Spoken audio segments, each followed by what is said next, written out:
How to pull wire the hard way when you don't have open stud bays or joist bays. I'm going to show you how to get the wire from where you're going to where you need to go. There it comes. And how to repair the damage you made along the way. That's it right there. Smoother than the rest of the wall. So we need to get from here through a joist which runs right here, along here into this wall, through the top plate, and down into the basement. So the first thing we need to do is turn off the power to the smoke detectors. There it is. It just pulls straight out. Feel in there really good. Now we know that the power is really off.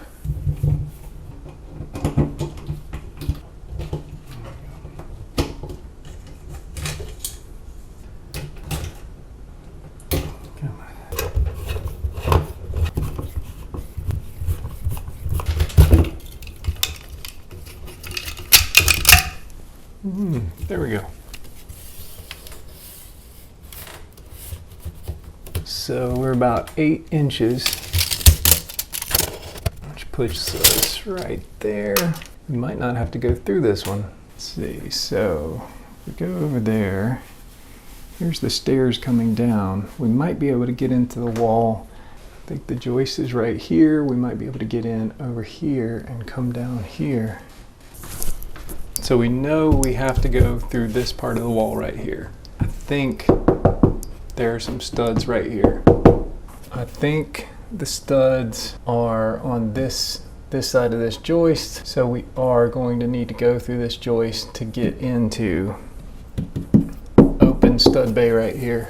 We're gonna have to find a way to drill through this joist and get through here, through the top plate, and down through this wall to the basement. So basically everywhere there needs to be a bend in the cable, we're going to have to make a cut in the drywall. So I'm going to have to cut on this side of the joist up here so that when we drill through the joist, I have a way to bend the cable toward the wall over here. Then we're also going to have to make a cut in the drywall right here so that we can fish down through the wall, and we'll have to make a cut somewhere in the middle of the wall right here so that we can actually take a fish bit and drill up through the top plate to pull that wire down, and also run the fish bit down through the bottom plate to pull the wire into the basement. So I've cut out this little roughly 8x8 cardboard template, and we're just going to use this to mark some spots to cut some holes. First hole I'm going to mark is on this side of this joist, directly in line with the old electrical box.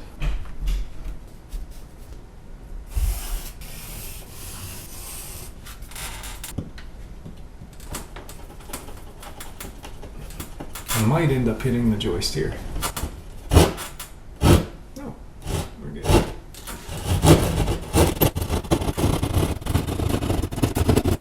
I don't want to go too far up and down just because there might be other wires up there and there's a lot of insulation up there. So I'm just trying to cut as shallow as possible.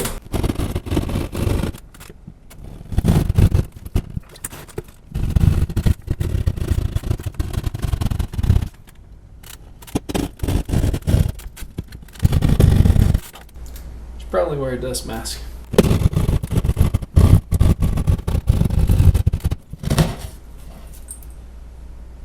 Now that I think about it, I could have probably cut this hole somewhere right around here, so I'd be halfway between the top plate of this wall and that, but it is what it is. So we can just imagine this would have been a longer span I had to run, and now I need to cut a hole over here for us to be able to bend the wire down into the top plate. We're also going to save the piece of drywall we cut out so that we can use those to patch our holes when it's all said and done. And I've written hall center on this. We'll make a note where each one goes so that we know they all fit exactly where they need to go.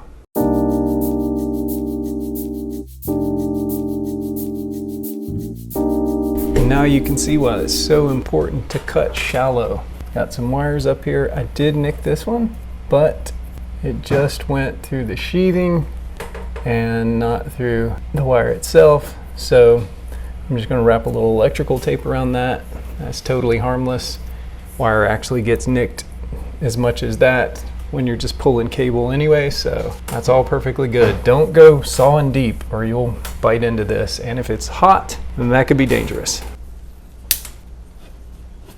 Okay, another tricky bit that I run into is this blocking back here is actually on this side of the wall plate. So there is a double wall plate at the top of this wall. That means two 2x4s, and then this blocking right here sits on top of that. Yeah, I can feel the top plate right there, and it is right at the edge of that. So what I'm going to try to do is I'm going to go ahead and cut a hole in the middle of this wall where I can use my fish bit and go down through the floor and up through the top plate, and I'm going to try to bend the fish bit so that it actually comes through the edge of the double top plate up there so that we can go ahead and fish through this hole. I'm going to try to go somewhere midway so that I know my fish bit will reach up and reach down. If we did it all the way at the top, then we wouldn't be able to reach down to the bottom, and vice versa if we went to the bottom. So this is the fish bit which we'll be using to drill the holes, and you see it's only so long, so it has to be able to get all the way through to the top plate, and then it has to be able to get all the way through the bottom plate. So ideally the hole should be right around here.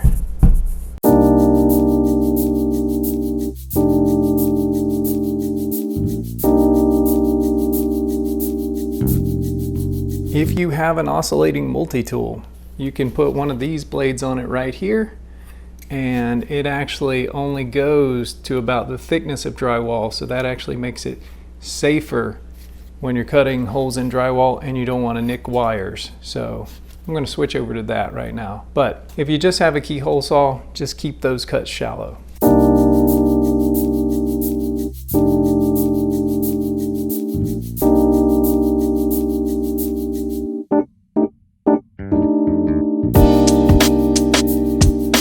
Now you can see I actually have some wires in this wall, but I believe these are old and no longer in use.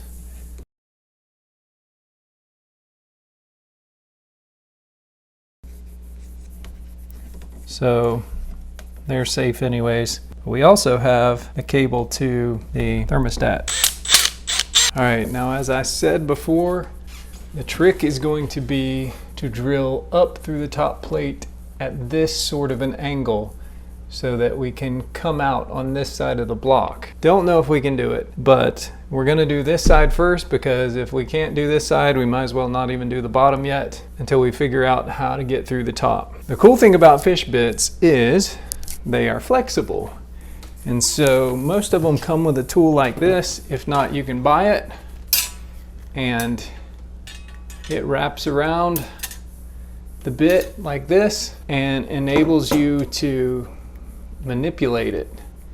So what we're going to do is stick it in our hole here and hopefully bend it in such a way that it comes through the front of that top plate and comes out on this side of the blocking. So here we go.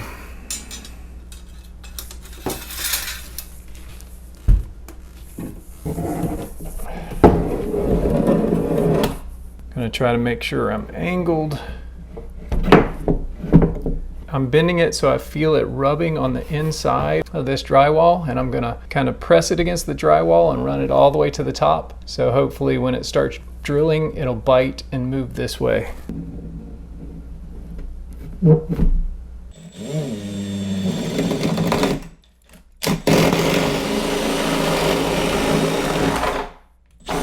All right, we're through something. Let's see what we got going on up here. Oh yeah, oh yes. Well, we did it, just barely. There's the drill bit right there. We just made it on this side of that joist and through the top plate, and we didn't damage the wall. It came up exactly where we needed it to come. So now we're basically home free. Now we just need to drill through the bottom plate and run our wire. There you go. Now I believe if I just shoot straight for the middle of the bottom of this wall, I'm gonna be okay. I don't think there's any obstructions down there.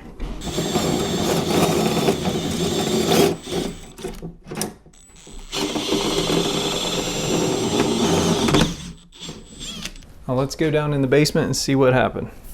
Well, looky there. We didn't even need that hole. There was already a big hole right there. Oh well, we're definitely where we want to be.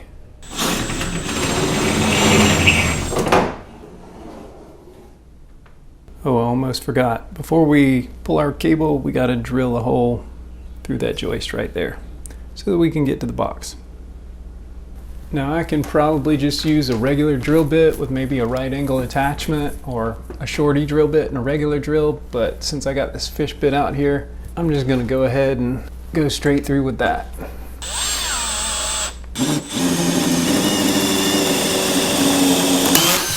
There we go. We're working with a 15 amp circuit here, so we are going to use 14 gauge Romex wire. This is 14-3, so it has the 4 wires we need. It has the white neutral, bare copper ground, and the red signal wire, and the black hot. I'm going to start in this hole over here, and I'm going to pull the cable over to there and then push it through and hopefully pull it out where our electrical box will go. And then we'll work on getting it down that wall.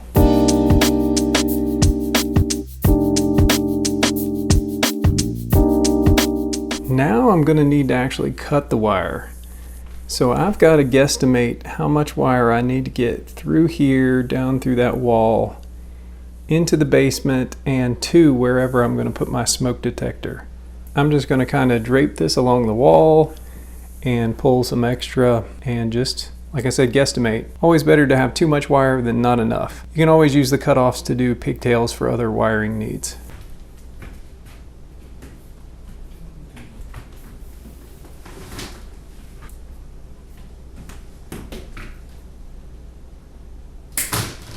See if we can feed this in this hole in the corner. There it goes.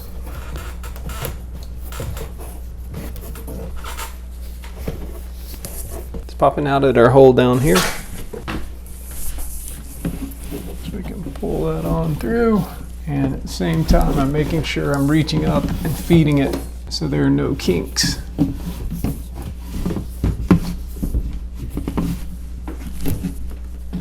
Now we just need to get it through our hole and into the basement. So this is fish tape. It's basically a reel that you can pull out like a tape measure. And this is a metal, pretty stiff metal band. And the end of it has a hole in it. And I've actually, this one didn't come very round, but I've rounded it off a little bit more so it's easier to slip through holes. And what we're gonna do is we're gonna feed it up through our new hole over there, or the old hole, doesn't really matter. And since this is stiff, it'll stay upright while it's in the wall cavity, and we'll see it pop out somewhere around our cutout. We can stick one of our wires from our new cable through this hole, bend it back, twist it, wrap some tape around it to hold it securely, and we can just pull the fish tape and the wire down here into the basement.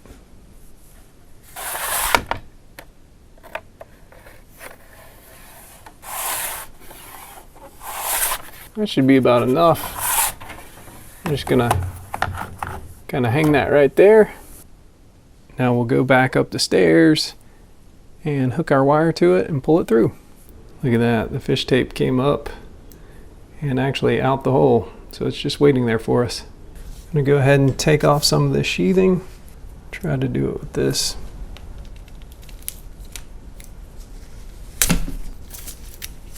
Now we only need one of these wires, so we'll cut the others off. Let's pull it with the red wire. These can be pigtails in the future. Got our fish tape here. Just going to stick this through a little more than halfway. And I want this to be a nice tight fold in it right there. We're not going to reuse this wire because this will be compromised. We'll cut that out and discard it afterwards. And I'm also going to twist it, and I'm going to take some electrical tape. This isn't really necessary for this hole, but if you're fishing in a place where you don't have as much access as we have, you want to tape it up too pretty good. And this helps to just make it smoother for the wire to go through, so there's not as much to snag on. Just keeps everything nice and tight together. And this transition between the wire and the Romex sheathing and all, it needs to be kind of tapered so that it slips through pretty easily. And also, I've learned this the hard way, make sure you cover all the way to the bottom end of the wire that you folded over, because if you do get snagged and you have to pull the wire back out, sometimes that'll act like a barb and pull up, and then you won't be able to go forward or backward. So cover that up too. Rub it on there nice and tight. Now just go back and pull our fish tape back through, which will pull the cable down.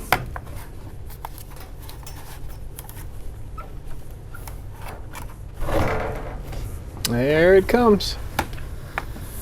Now we'll just unwrap our tape, pull our wire out, and we'll go ahead and cut that wire off.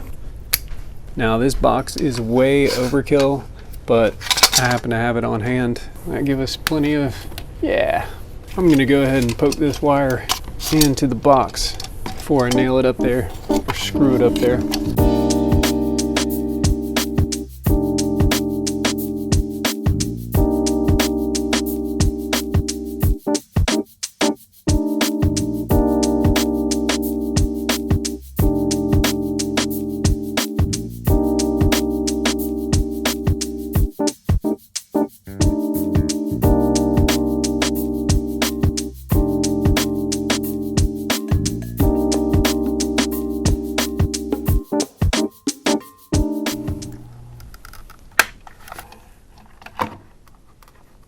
Now let's go back upstairs and wire everything back into that box that we tapped into.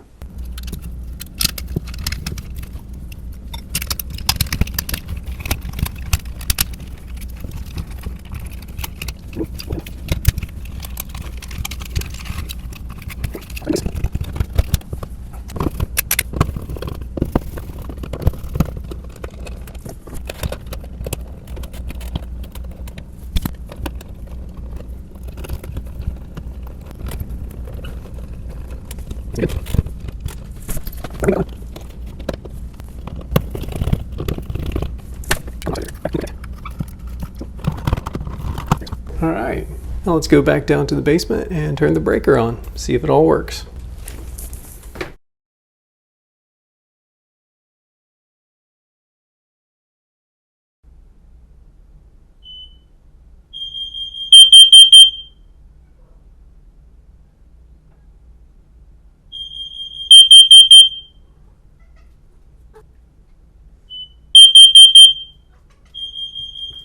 Now, we got to patch some holes.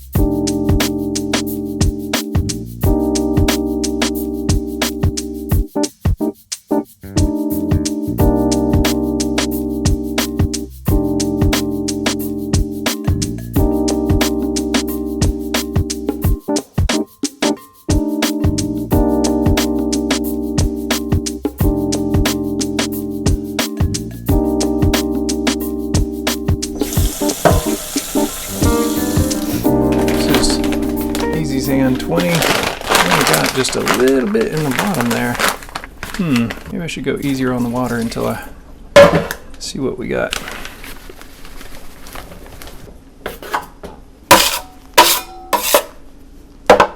I'm gonna get a little bowl of water here for my tape.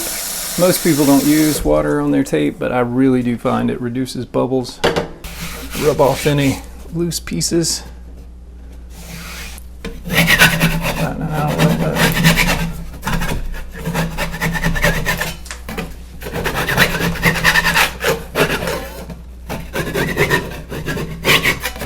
These will telegraph through the paper if we don't get rid of them. Now, if you've never done this before, paper tape, drywall tape, has a front and a back. There is a crease in the middle for doing corners. You want the crease that would fit in the corner, you want that against the drywall. And that's so that the wrinkle there will get sucked into the crack and not come out the opposite way. Yeah, I know, you can almost open the door. Gotta hurry because my stuff's already drying. So I'm just gonna go ahead and cut these to length. You just stretch it out the width, hold your knife there, tear it. We'll go ahead and do them all. And I'm not gonna overlap them much, so I'm not gonna even run that one all the way. We'll just remember the short ones are for the sides. Up there.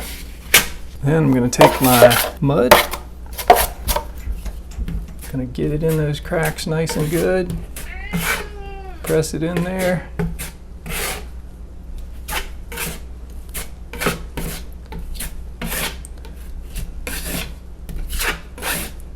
I want to fill those voids because that's gonna make this nice and solid.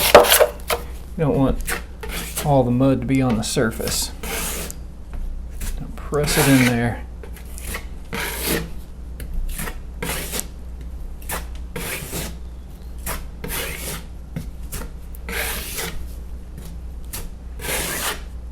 All right, scrape off the excess. Get it mixed back up in here, nice and soft. All right, I'm gonna run a little bit of mud across the top here. Smooth it out. I'm gonna take my water bowl and just dip one of them all the way in. Now it's just wet on all sides. And put it on here, and I'm going to find my crack. It's right there. Take my drywall knife, smooth it out, clean it every time. Smooth it out. Clean it, smooth it out this way, clean it. All right, now we'll do the bottom.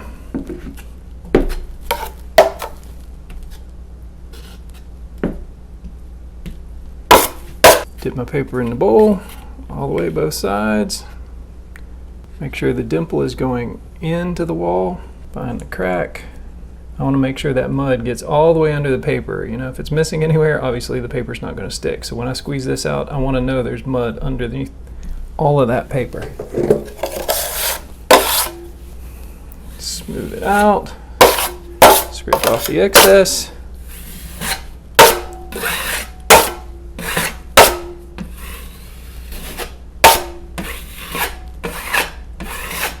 Just like so. Now we'll do a side.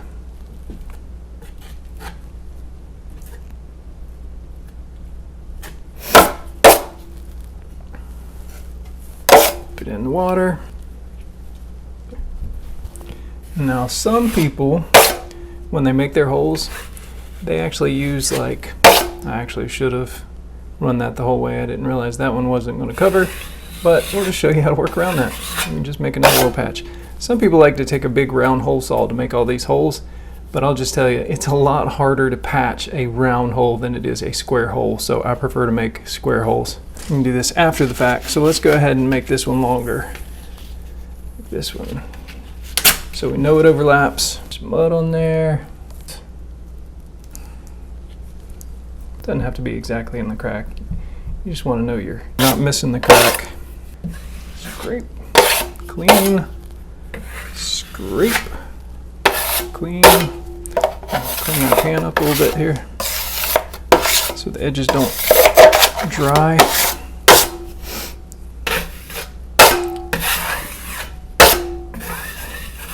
Alright, now let's fix these right here.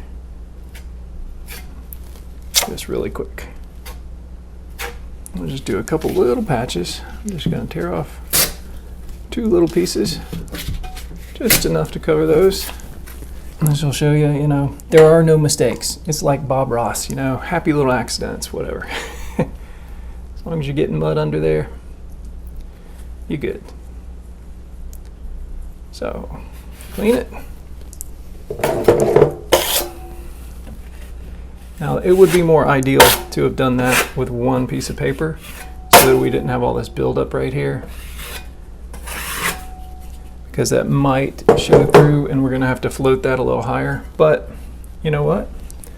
I want to show you I don't care. It's not that big of a deal. And mudding is fun. Now, some people clean this up like this and just let this dry before they do anything else, but I like to go ahead and top coat it.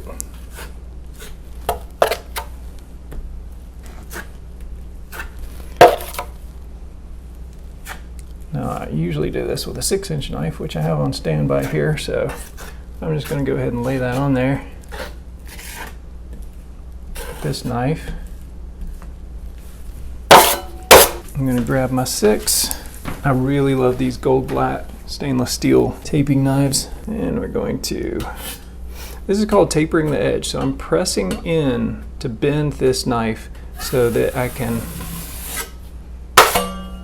make this edge not have any hard edges. It's all going to be soft, which will make it easier to sand in the long run.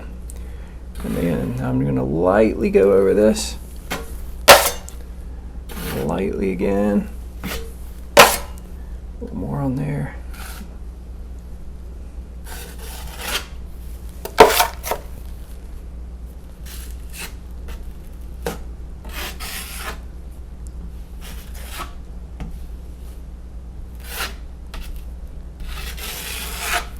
And, I'm pretty fussy with this stuff, so I'm gonna overdo it.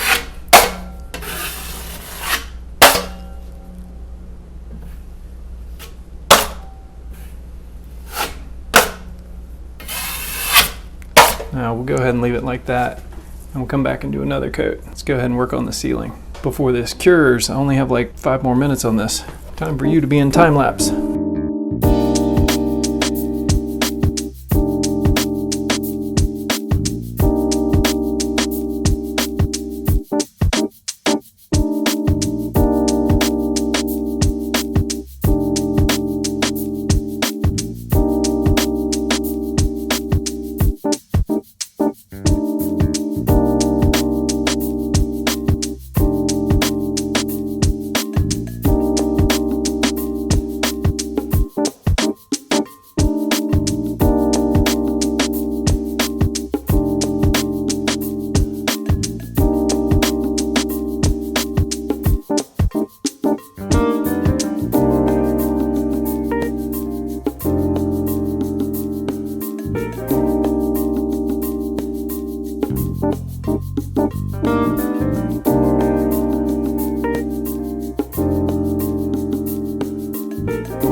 Now I actually had to mix some new to finish that up there at the top because it started kicking off, and this, even though it looks wet, it's well, that's a little wet right there, but that's pretty stiff. We're gonna go ahead and try to build this out a little bit more with what we got left here.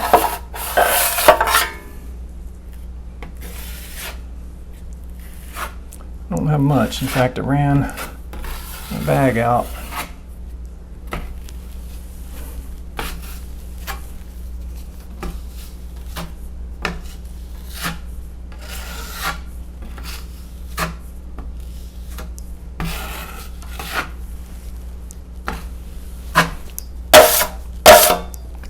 I'm just going to taper the edge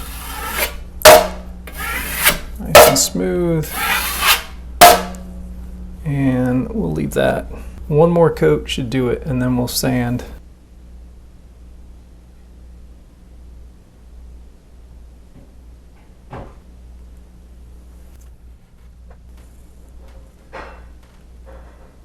Okay, I've whipped up another batch of 20-minute icing. You can see about the consistency.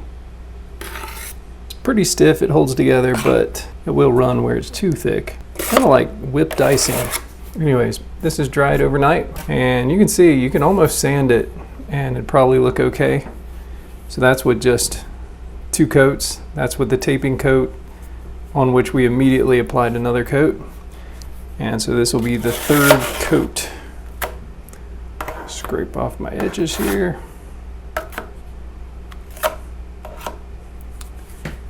Just gonna lay that on. See, I didn't mix it that well. It's okay, we can mix it on the wall.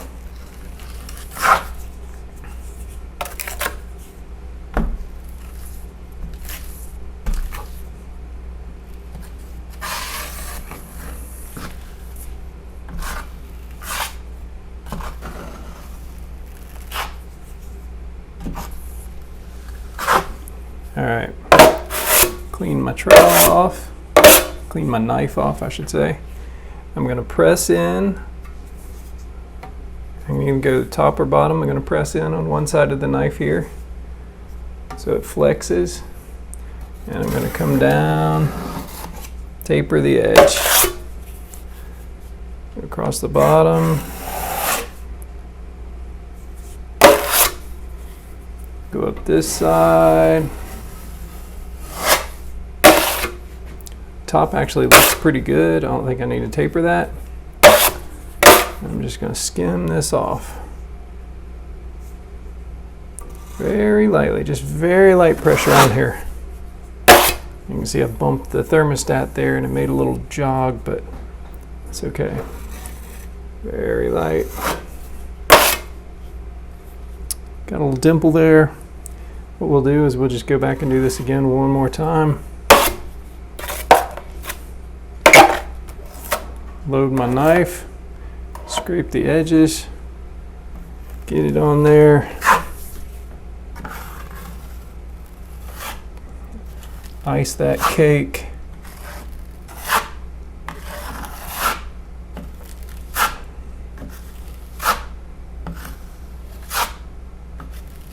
Squeeze those bubbles out.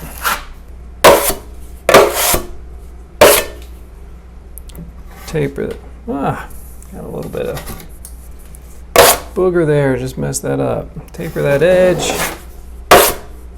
I probably could have done without tapering that edge. Let's bring that back in.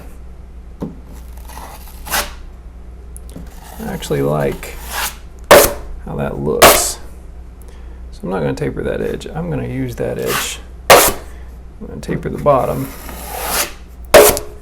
And I'm going to taper the top. And that looks pretty good. Now let's do the sealing. Load up my knife, scrape the edges, ice the cake.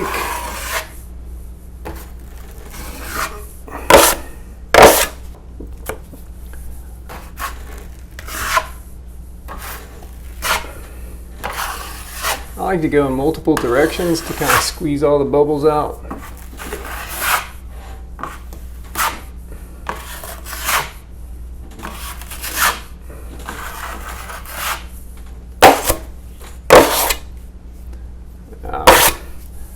And press on one side of the knife, feather that edge, other side, feather that edge. Light pressure, go down the middle. I'm going to leave that on there to fill any gaps. I'm just going to do light pressure again over here. And that is it. Now we'll move on to this one. Load up my knife and scrape the edges a little bit. We'll go this way this time.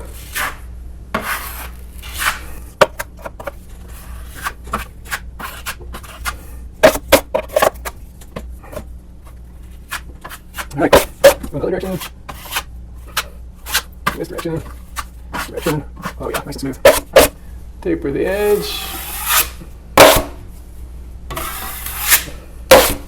Taper this edge. Now I'm gonna go, where should I start? This side, lightly down the middle, lightly down the middle, lightly down the middle.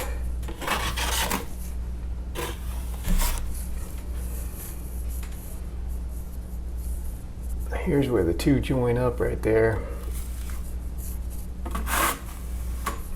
Just do that. That right there. That's it. That's a little better over there.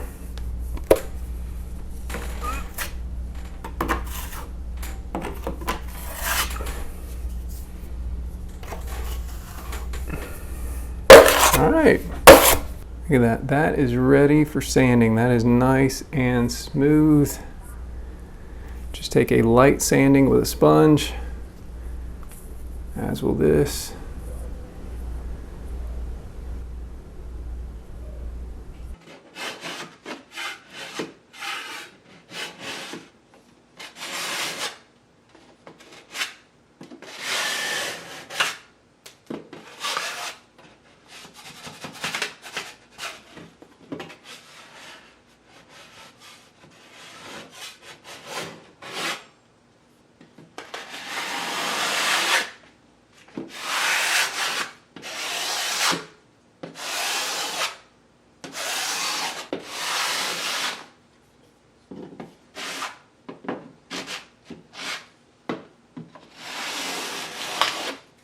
So as you can see, we haven't even touched it with sandpaper yet. All we did was took the edge of a 6-inch blade and scraped it flat. And you know, you could paint this and get away with it, but I'm just going to go ahead with a little bit of sandpaper and soften it up a little bit. Won't even take much. Not even going to have to time lapse it. And that's it right there. Smoother than the rest of the wall.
And that's it.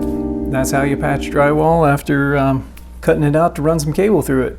With a little practice, someone could easily cut all those holes out, run the cable, patch the holes all in one day. They would have to come back the next day for a sanding, but they could get all 3 coats on there in one day, especially if they use 20-minute or 5-minute patching compound. Anyway, mudding is fun. So if you haven't had a chance to do some mudding, get you a bucket of mud and just practice smearing it on, scraping it off, smearing it on, scraping it off, feathering the edges, tapering the edges, smoothing. I mean, it's like doing pottery. It's relaxing, it's therapeutic. Just the smell of the mud, the feel of icing the cake, watching it spread out. There's just something, you know, ASMR, I guess, about it. Anyway, thanks for watching, and I hope to see y'all in the next one.